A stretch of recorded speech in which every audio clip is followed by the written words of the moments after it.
Politics. Yves Gégaud, le secrétaire d'État à l'Outre-mer, l'a dit la semaine dernière, avant même d'entamer sa tournée aux Antilles. Sa traduction de la crise vécue en Martinique et en Guadeloupe, selon lui, c'est qu'à Fort de Français, à Pointe-à-Pitre, eh bien, les populations réclamaient plus d'État. Bonjour Francis Carole. Bonjour. Vous êtes le président du PALIMA, le Parti pour la libération de la Martinique. Et vous, votre lecture de la crise, c'est quoi? Vous êtes d'accord avec Yves Gégaud? Je considère qu'il faut plus d'État et moins d'État français. Alors, dans les nombreuses lettres que vous avez publiées tout au long de cette crise depuis le 5 février, Francis Carole, assumez l'avenir. De quel cadavre parlez-vous? Je considère que cette lutte, qui est un mouvement pour la justice sociale, pour le respect, mais qui est aussi une manifestation du sentiment national martiniquais, cette lutte signifie très précisément, 50 ans après décembre 1959, qui était déjà la première remise en question de la départementalisation, cette lutte signifie que la départementalisation, le système départemental colonial, est dans une impasse et qu'il faut désormais trouver une alternative économique, une alternative de développement, une alternative politique à cette impasse. Avec les Martiniquais au centre du développement de la Martinique, mais c'est quelque chose qui se fait de plus en plus. Ça fait quelque temps qu'on parle de ça, de plus de gouvernance. Quel que soit le mot qu'on utilise, les Martiniquais sont de plus en plus aux affaires. Ce qu'il faut avec ce système, cela signifie qu'il faut domicilier des pouvoirs en Martinique. On ne peut pas se relancer à nouveau dans une forme d'aménagement du système départemental. Parce que je vois très bien, dans les déclarations de certains partis politiques, une volonté d'aménager. Et lorsque Gégaud parlisation.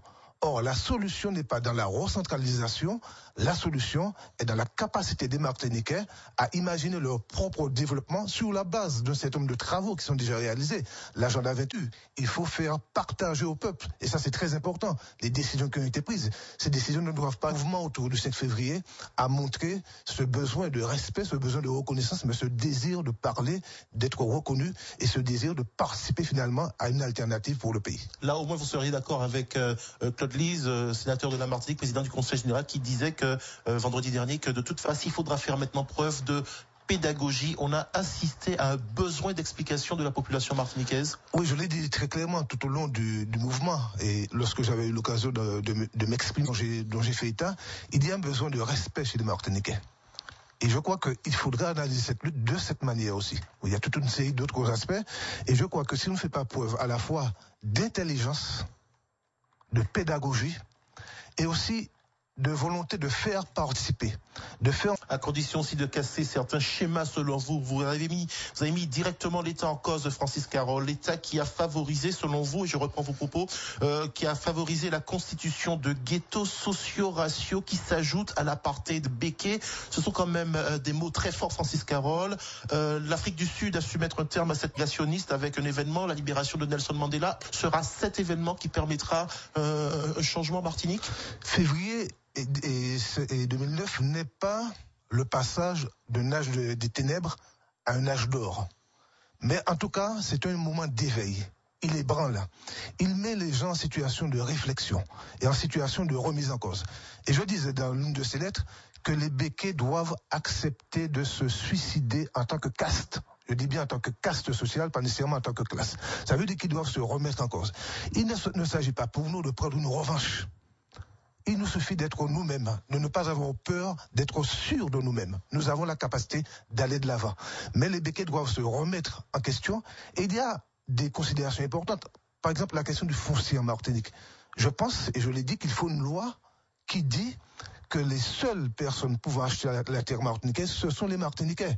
Pourquoi? Parce que nous sommes sur 1100 km² de terre, nous sommes dans un ensemble de 600 millions, et finalement, avec un pouvoir d'achat qui est bien moindre que celui des plus grosses fortunes françaises. Il faut donc légiférer pour permettre ce suicide de caste? Et alors, il faut en partie, il faut qu'ils se remettent en cause, il faut que nous ayons un pouvoir domicilié sur place, il faut casser cette espèce d'exclusive qu'ils ont sur les connecteurs, l'émergence d'une couche d'entrepreneurs martiniquais actifs, mais d'entreprises citoyennes.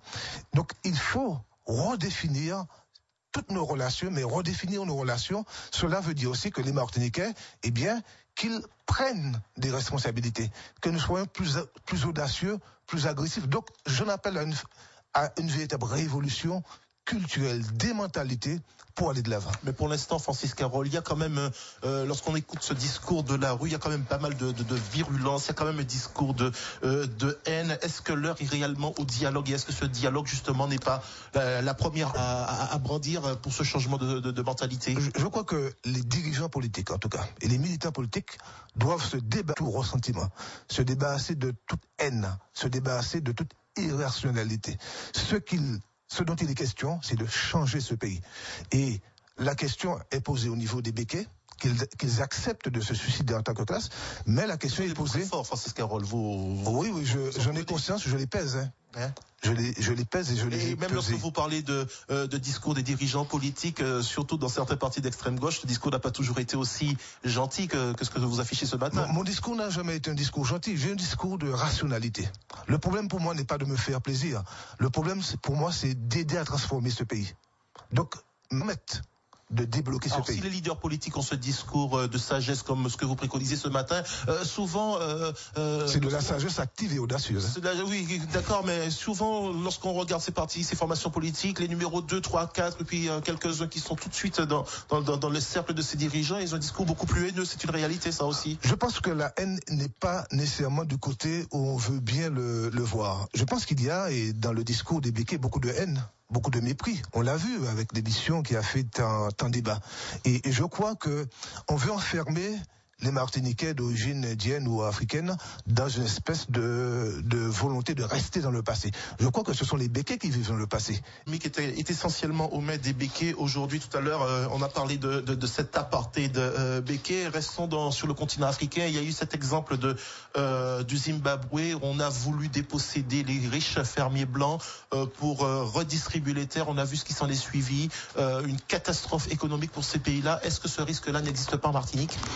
Alors, la situation au Zimbabwe est complètement différente. Il est normal que dans certains pays africains, que des colons qui ont pris des terres par la force, en méprisant les droits de ceux qui étaient là avant, eh bien, il n'est pas normal qu'ils puissent avoir des terres. Ceci étant, quelles sont les politiques gouvernementales qui sont mises en place? Toute la question est là.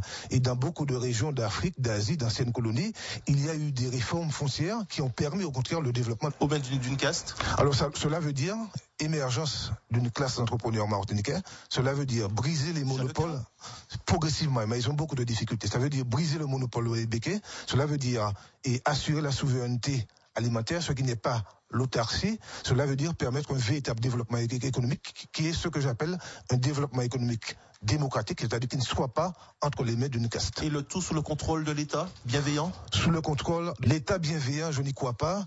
Récemment, le préfet habitait toujours à Békéland. D'accord? Et il y a une espèce de cohérence. C'est vite au moment des événements. Il y a toujours eu une complicité énorme entre l'État français et les béquets. Et je crois que si les choses ont autant dégénéré, tant sur la question de ces ghettos socio-raciaux que sur la question du comportement des béquets, c'est parce qu'il y a une complicité de l'État français. Et ça risque de changer, ça peut changer, ça va changer après ce qui s'est passé, cette grève de 38 jours. Je n'ai jamais une très grande confiance en l'État français, malgré toute ma sagesse. Je crois qu'il faut surtout que les Martiniquais prennent en main leur avenir. Sinon, si les Martiniquais, je n'attends pas beaucoup de choses de ce qu'on appelle les missis de Minici qui viennent porter la parole gouvernementale française. Moi, ce qui m'intéresse, c'est la parole de mon peuple. Francis Carole, chef de file, président du Parti pour la libération de la Martinique. Merci d'avoir été ce matin avec nous dans Politique. Bonne journée à vous. Merci. Politique.